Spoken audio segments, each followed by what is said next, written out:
welcome to The Zest, the official podcast of Orange Coast Magazine. I'm Chelsea Ranieri, and today's guest is an intuitive medium, an author, a global inspirational speaker, and a grief counselor who has worked with more than 50,000 clients. She's also been featured in Goop, Elle, and Lifetime. Thank you so much for being here today, Susan Grau. Thank you so much for having me. Of course, I am so excited. I find mediums to be absolutely incredible, and I think you guys do amazing work. And also, side note, I actually interviewed one of your clients, Angela O'Brien. She had mentioned that she was working with a medium, and then I saw her review on your website, and I was like, "Oh my God, small girl, person." Yeah, Angela. She's a really good friend, actually. And it started out that I did readings for her family, and then I met her, and I ended up sponsoring or being an ambassador for Cleobella. Wow, that's amazing! I love Cleobella; it's the best clothes. Me too. Oh, me too. So to start off, can you explain what an intuitive medium is? An intuitive medium is someone who intuits information from the other side. It is not a psychic medium necessarily, although all mediums are psychic. I don't do psychic readings. Mm-hmm. I feel our free will is very involved in that, in our choices. So I do intuitive readings, which is just a life path journey, a soul path journey, which is very different. And then, of course, intuiting people from the other side, our loved ones. And so is a psychic medium probably what we more so see in movies and stuff like that? Well, actually, most mediums call themselves psychic mediums. I just did not feel like it fit for me. Intuitive does. I go with my intuition, and that's how I work with people. So I felt that was more it meant more, it was what I was. It just felt that way to me. Yeah. Yeah, totally. Okay. So when you were 4 years old, you had a near-death experience. Do you mind sharing what happened? I was playing fort with some boys, and they were a little bit older than me. And they said if I wanted to continue playing fort, I needed to get popsicles. And I decided to climb up in the freezer in the garage. I don't remember if the garage door was open or not, to be honest. They may have opened it. We weren't allowed to play in there, and we weren't allowed to be in the freezer. And I climbed up inside, and it was unplugged. And so as I was realizing that we weren't going to have popsicles, they closed the freezer door, they closed the garage door, and they went out to play and then went home. Oh my God. That's terrifying. It was. It's weird because you disconnect from trauma like that. And so I don't feel that trauma in my book. Actually, I felt it when I was writing my book. That's when I felt the trauma. But when I talk about it, it doesn't feel like it's me. Do you know what I'm saying? You get that distance or that dissociation kind of, So, but it was terrifying. And I remember just screaming.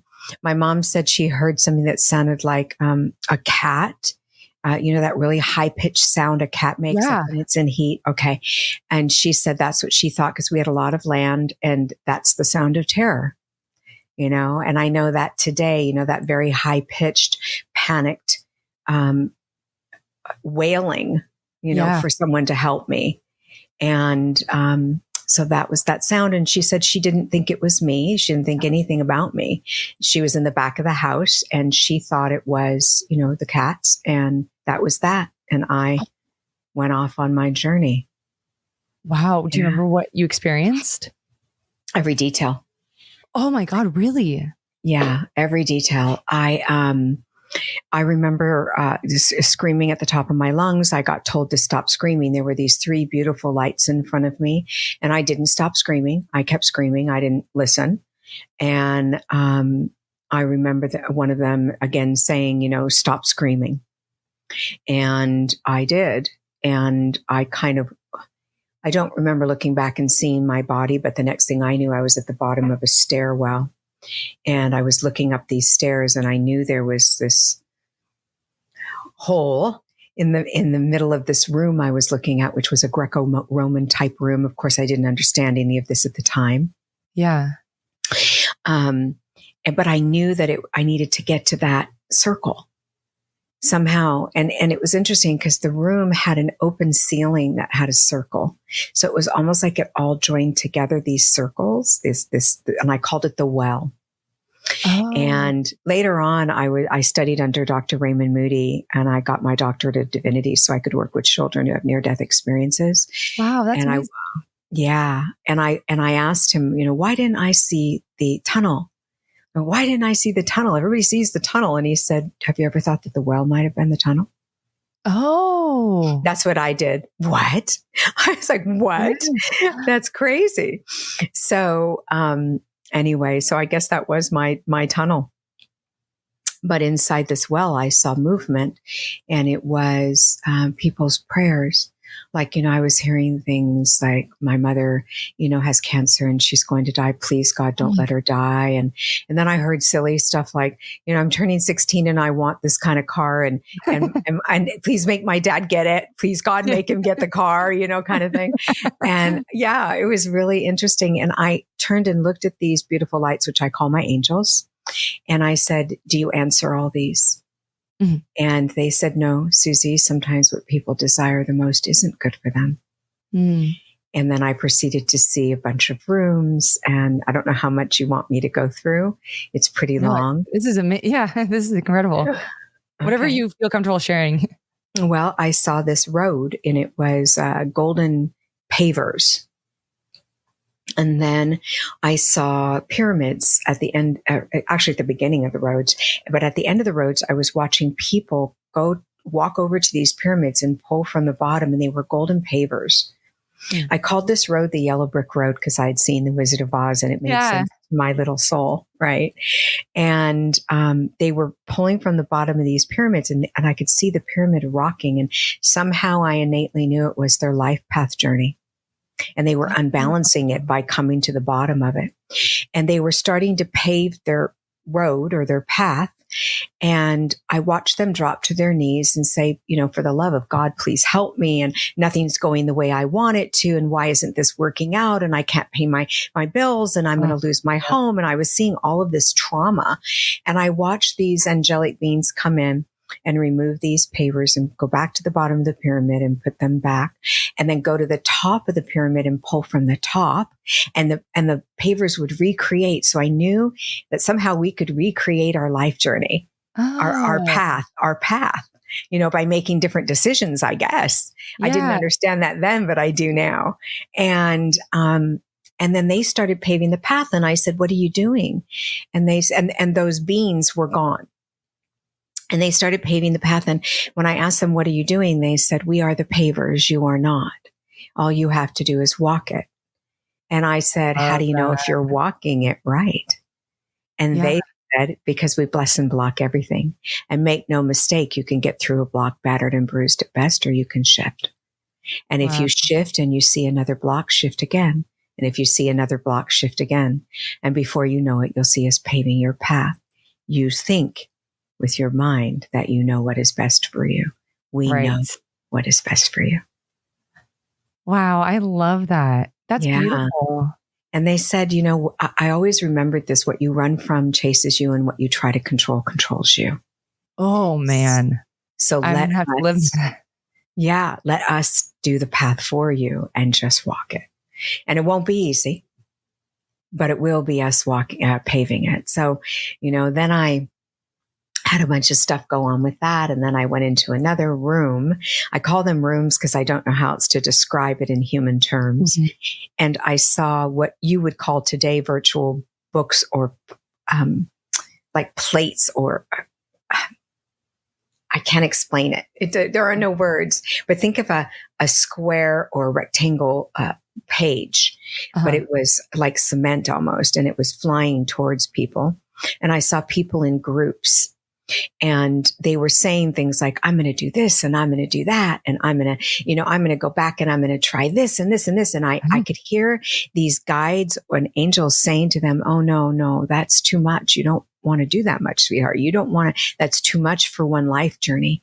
And they would go, I can do it. I know I can do it. And they said, well, you have free will. And I call that the PhD in hardship, because I really believe these people did what I did and chose a really hard journey. And then after the decisions were made, poof, they were gone. And I said, where did they go? And they said, to their next incarnation. I had no idea what they were talking about. But later on, when someone brought up reincarnation to me, I went, oh my gosh, there it is again. I understand what that is. So it was like all these things that I didn't understand became clear to me as I did my life journey. How long was this going on for? Well, there's no time on the other side. So I can't tell you that part, but what I can tell you is they said that I was in there between 20 minutes and 2 hours, and I'm sure it's somewhere in between. Wow. You were in for almost 2 hours? Well, between 20 minutes and 2 hours. So I don't know. Yeah. And the whole time my mom was hearing, your baby's in the freezer, and she wasn't listening. And I even said it to her. I remember, and I think that's how I learned how to do the connection, was because I was saying to my mom, I'm in the freezer. And I think that was my first lesson in communication, but I didn't know that. And I bounced into another place that was it was the room of companions, which was our animals. The first room I was in, they told me was the room of, the first room I was in, they told me was the room of heart's desires. I just thought that you needed to, that's such an amazing information that I kind of left out. That last room was the room of companions, and I could see our animals, our soul animals, and they were all young and playing and romping, and they were going out into this field. So I decided I'm going to go out into this field. Yeah. And I ended up in this beautiful field where they had those dandelions that you blow on and make wishes, and daisies. Yeah. Beautiful, bright yellow daisies. No daisy here would compare to the daisies. None. Wow. And no color would compare to the color. The flowers and the colors and everything vibrates. Even the blades of grass vibrate. They pulsate. It's like, whew, whew. I don't know how else to describe it, like pulsing. Yeah. And then I had another experience that I usually just keep to myself. It was quite intensive. Yeah. It always makes me cry. But I felt this immense love, and it was the kind of love that you feel whole and complete and worthy and perfect, and everything. You are everything. And yet you are nothing, but you are everything. And then I looked to my right, and I watched this angel come out of this cobblestone, which is so strange. I look back now, cobblestone little house. And I think they try to give us what we understand, so it almost looked like a cartoon, but not, because of the bright colors. I mean, it's that kind of look. And she was floating towards me, and all I could think of was, I want to float. Can I float? I want to float. And I probably was floating, but I didn't know it. I wasn't aware of the fact that I was floating. And then she said, it's time to go. And I ended up by this river, and she talked to me about how we come through water. And it's so weird to me today because, of course, we come into the womb, which makes sense for water. But then I learned about the clairs, and just recently, only maybe 5 or 6 years ago, I can't tell you exactly, but I was reading about the clairs because I teach, and I always want to know everything. I'm very much about learning and doing it right. And clair means clear, but clair, like clairvoyance, clear seeing. Yeah. But clair also means water in French. Yeah. And I went, again, there's that aha moment of what, and that happened to me not that long ago. So as I go through my journey, I get more and more information, and everything makes more and more sense to me of what I experienced. Yeah. They told me I was going to have a very difficult life, and I was going to use that to help others heal. And I trusted that. I didn't want to have a difficult life, but I didn't really understand what they meant. Now I do. I have a lot of trauma. I have 2 brothers and a mother that committed suicide. And, a lot of things happened to me as a child that were quite intensive. And I just, I recognize that was my journey to help others. I get a lot of clients who are, suicidal. And I just want to say, I do use the maybe not politically correct way of saying committed suicide, because committed something is not a crime, even though that can be one definition. I commit to my marriage. I commit to my children. I commit to my animals.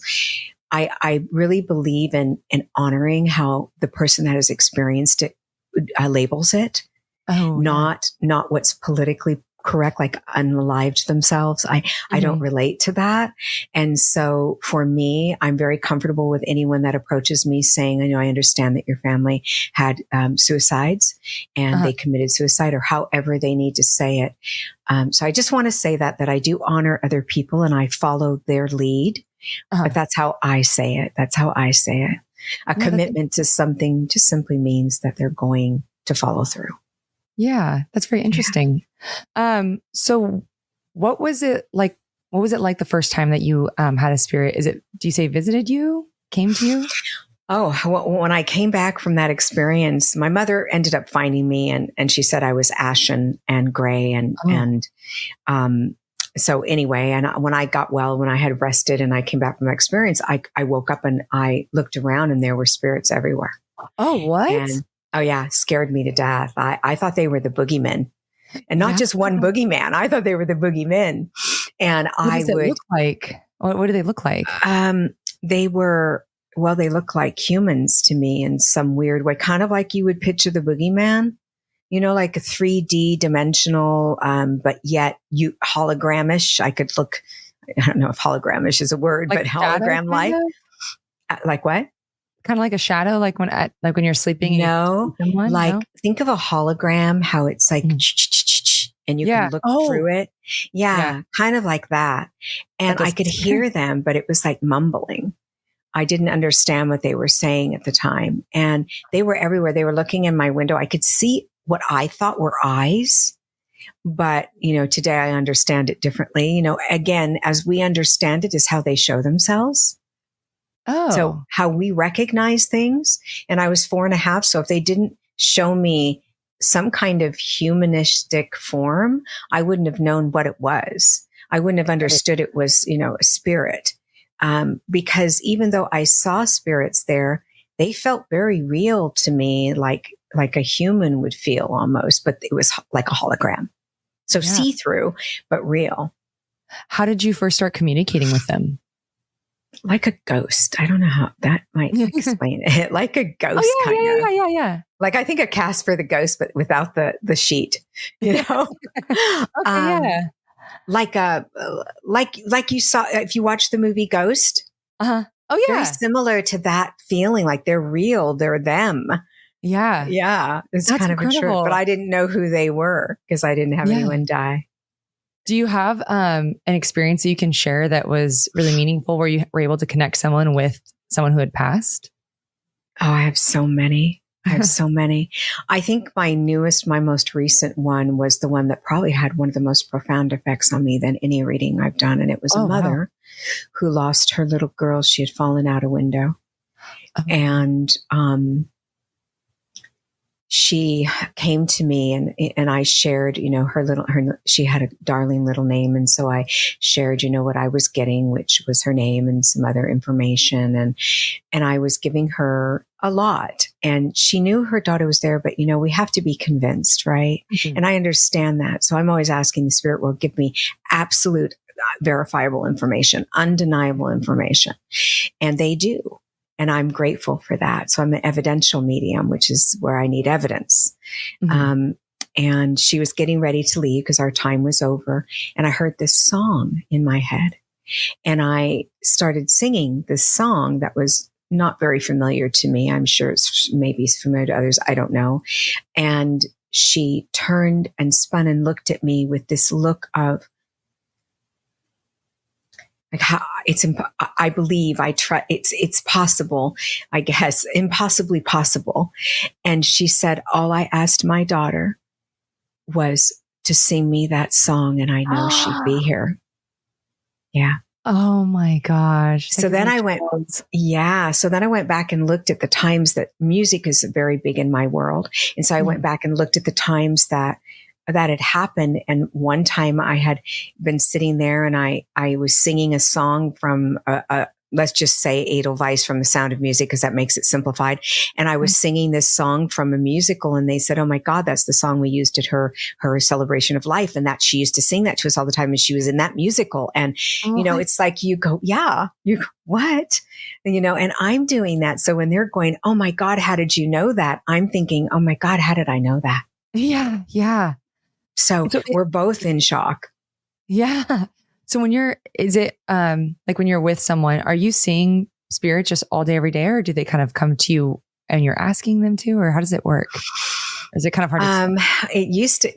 It used to be all day, every day. And then I went and studied under some pretty renowned mediums like James Van Praagh and Lisa Williams, people that I really trusted. And they said to me, you can turn it off. And James actually taught me how to turn it off, like a radio station, just to turn down the radio and turn it off if I need to. So I did learn how to do that. But when I was young, I couldn't turn it off. I actually got a sleep disorder because it always woke me at night. And I think that's when we're the most relaxed, the most vulnerable. Mm-hmm. Obviously, we're not in our thinking mode.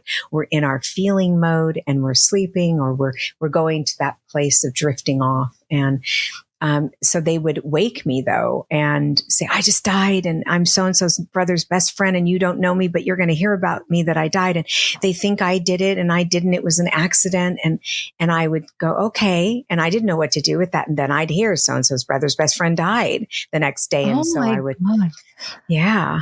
And so that was kind of my life journey. It still is because I set boundaries with them. And that's what I didn't know, is that we can actually set boundaries. Yeah. And now I know that. Yeah. Are you able to connect with your personal family members and friends who have passed?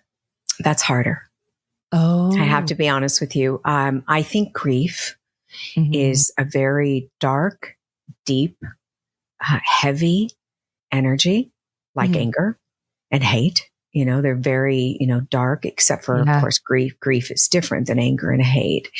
But, it makes it very hard for the spirit world to connect into us and to reach us at that vibrational energy. Mm-hmm. So if you want to talk to your loved ones, you have to raise your vibration. And that just simply means that, and who wants to listen to music and dance and laugh and meet with people when they're in darkness and grief? Oh, I see. But if they do those things, it can raise the vibration. And once they raise the vibration, they're able to meet with them. So when I was in my deepest grief over the suicides, I obviously wasn't able to connect in the way I can for someone else. My mother did try to come to me, but I have to be honest, she died from complications of attempted suicide. And I just wasn't ready. So I would go, no. I couldn't handle it. Not yet. After losing my brothers and two other people that I love very dearly that way. I'm sorry. So thank you. It made me a better person. It did. I wouldn't want to go through it again, but it made me more honest and more loving and more compassionate. And I can help people that are in that place because I've been through it. I have the experience. So it actually added to my life in some way. And you mentioned before that you work with children who have had near-death experiences. How did you get into that? Mothers who would call me and say, I know you had a near-death experience as a child, because, obviously I talked about it, and they would call me and say, my child says they see things after they had this experience, and can you talk to them? And so I would, and I didn't have the background, although I am a counselor in grief and addiction. I didn't have the background I wanted. And that's why I studied under someone who studies near-death experience in all ages, which is Raymond Moody. He's the expert. He is the man for me. And so, I studied under him so that I could actually really step into the energy for these parents, because it's pretty serious when you see something standing at the end of your bed and say your experience with death was someone who harmed you. And then you see someone standing at the end of the bed and you think it's them and you're in terror. Yeah. And so I wanted to be able to understand the process they were going through, because everyone processes things differently. It's kind of like if we both have the same mother and we lose her, you're going to have a different relationship with her than I am. So your grief is going to be singular and yours alone. Even though we're both grieving, yours is yours and mine is mine. It's the same thing with a near-death experience. Interesting. And my mind goes to, and I'm curious if other people listening, if their mind's going there too, like because I've had experiences where I'm sleeping, but it seems like I'm awake and I see a person in my room. That's just, how do you know the difference between actually Yeah, of spirit I and think it's a I dream. think asking is really important. So, Oh, trust. So I have these 3 A's I teach. It's uh, awareness, acceptance, and action. Awareness, becoming aware that something's changed in your room. Maybe your hair is standing on end. Maybe you see something and you don't know what it is. There's the yeah. awareness, and they become aware that you're aware. Oh, And so they're going, wow, she's aware right now. And then acceptance. I accept that something's in my room. Just accept it. uh, And they say, she's accepting I'm here or someone's here. And then that trust, I trust that they're in the room. I'm uh, going to allow it. I'm not going to go to fear base. I'm going just to trust it and allow it. And they say she's trusting it. So now, even if it's not me, I know she's going to do that. So I'm going to come all the time that way. So it doesn't matter if you're right the first time or not, because then you've taught them you're going to listen that way. So now you're going to be right, right? oh, Because they're going wow. to keep coming. And so it doesn't matter, And so I tell Yeah. people, don't worry about whether it's real or not. Accept it and Mhm. trust it. And when you do that, you're teaching the spirit world how to talk to you. Wow, that's incredible. I'm like kind of scared to do that, but um, but Nothing with to be afraid of. If there was something to fear, yeah, we'd all be injured, right? We'd all be hurt. If there was something to yeah, truly fear, yeah. that's so true. Okay, so knowing what you know about the afterlife, um, is there something that you can share? Maybe if there's someone listening that's grieving that might provide them some comfort. Well, there's a lot of things, but I want people to understand that there is no fixing this, that grief is in charge. Mhm. And it decides when it's going to move through you. So you might be in a grocery store and looking at a can of beans and you burst into tears and you don't know why. You're grieving. That's why. So you need to give yourself grace and understand that it's kind of in the corner doing push-ups, waiting for you to be vulnerable. It is. And, I say that not to frighten anyone, but to let them feel what they feel. Don't Yeah, measure your grief. We cannot measure love any more than we can measure grief on ourselves or anyone else. This world needs to stop measuring things of love and grief, especially. We say, oh, you don't love them as much as me. How do you know? How do you measure my grief or my love? So, we have to allow people to be where they are, and we have to allow ourselves to be where we are. I call it carrying a grace card, giving ourselves grace at all times when we're in grief. Because what people say to me is, I don't know what's wrong with me. And I say, but you do. You're grieving. Give yeah, yourself grace right now. If you're angry, give yourself grace. If you're in agony, give yourself grace. If you burst into tears in a place that we're supposed to be having happiness and joy, like maybe Christmas, give yourself grace. And when you do that and stop judging it and measuring it, you allow yourself to walk through it. Remember what they said, what you run from chases you, and what you try to control controls you. So let go and allow it. When you move into something, you can heal it. It's when you're running from it that you're not able to heal. yeah, So, and people, especially when they lose their children, do not feel they will ever heal, and they may not, but they will learn their new normal, and they will learn to go through life in this journey with that new normal. They may never completely heal it, and that's okay too. yeah, People say, oh, give yourself time, you'll heal. That's not a fair statement. Maybe you won't, but you will survive it if you choose survival. I just had a client a couple days ago who wife committed suicide, and that's how he states it. So I'm going to state it the way he does and honor him. Mhm. And I say that, so it's so important to me to say that again, because Yeah, yeah, we've had enough judgment when we have suicide. We already feel judged. We don't need to be Mhm. judged by how we say it. We don't need any more. We've Right. already suffered the loss and judgment. We Yeah. judge ourselves for it when we have someone who does that. We say, what did I do wrong? Mm, Um, that's so awful. anyway, he was struggling with this feeling like he wanted to be with her.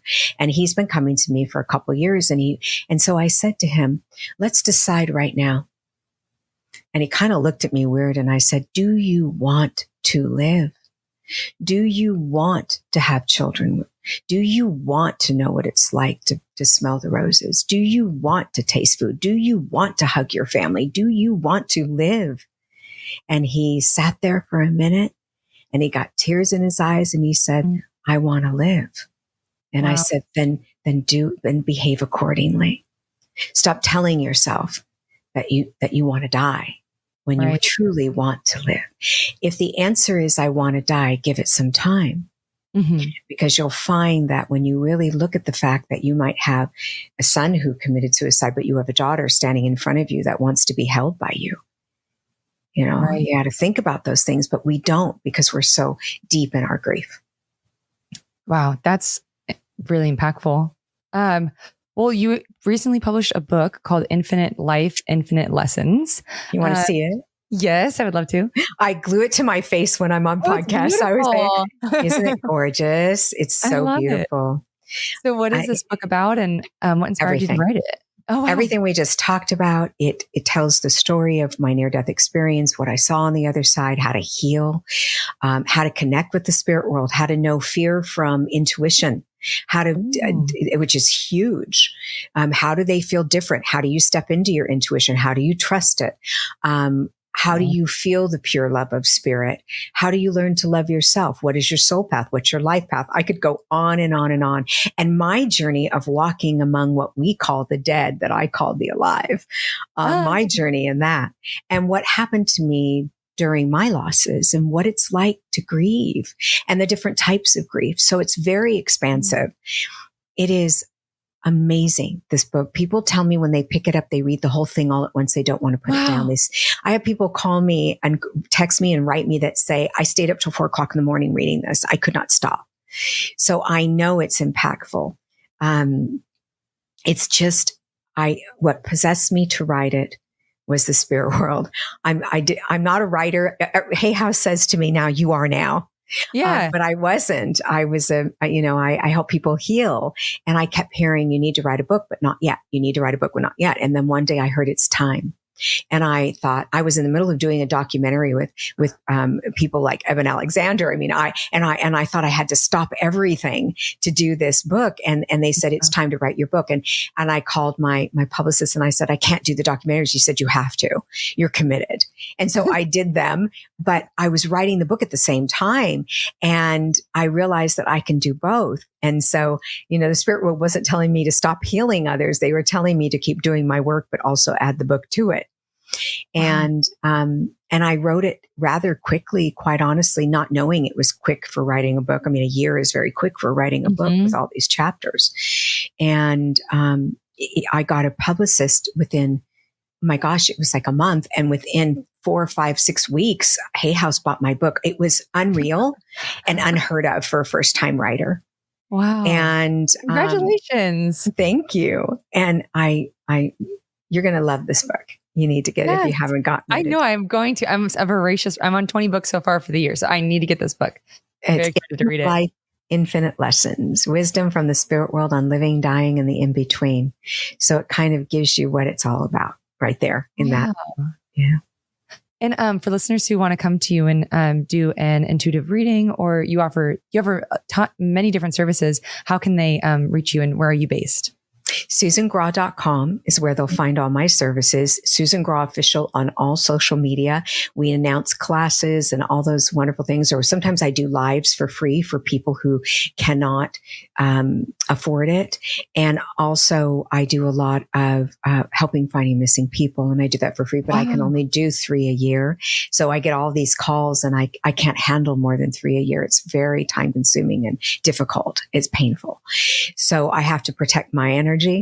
I say that because when I announce that on podcasts, I get like 150 calls and I can't do it. But they can find me, but they can go to my website and find everything they need. I'm doing a book signing at the Grove in October, and we'll be announcing that. We just did a couple book signings and they were fantastic. They were wonderful. And I love meeting people. So please, look that up and come see me. And that's pretty much it. Amazing. And you're Orange County based. So. Oh, yes, I am. I'm in Tustin. I'm on the border of Irvine and Tustin is where I am. Oh, perfect. Wait, really quick. The missing persons, have you been able to locate missing people? Oh, yeah.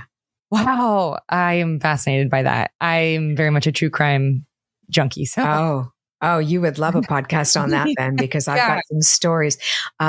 Some of them are highly publicized. Yeah. But I don't, ever give my name when I do it. Oh. And that's a good thing. And afterwards, I'll talk to them. But while I'm doing it, I don't, because I don't want to be in the paper. I don't want any of that going on during that process, because I want all my focus to be on their loved one. Yeah, and you also have, speaking of podcasts, you have a podcast of your own as well? I do. Infinite Life, Infinite Wisdom. Everything I do is infinite. You need to do an episode on that. I will. I haven't done that yet. Thank you, because someone else said that to me and I forgot that I can do that. Yeah. I do talk about it a little bit. Talk about it a little bit. And I'm writing a new book. Oh, wow. What's it going to be called? Do you have a name yet? You're going to laugh. I think I'm going to call it Infinite Life, Infinite Healing. And it's about our souls and what the spirit world gave us our souls for and how to utilize that. Yeah. Oh, do you have a date of when that's coming out, or just it'll be posted on your? Yeah, it'll be a while, because I'm writing it. I'm only on chapter 6, so wow. I have to. I have 12 chapters or 13 chapters I have to do. Oh God, it's so exciting. Well, we're coming to the end of our time, but before I let you go, I have 3 final questions for you that we call the Thoughtful 3. Actually, we already answered one of them. What advice can you offer to someone who is grieving right now? Is there anything else that you want to add to that?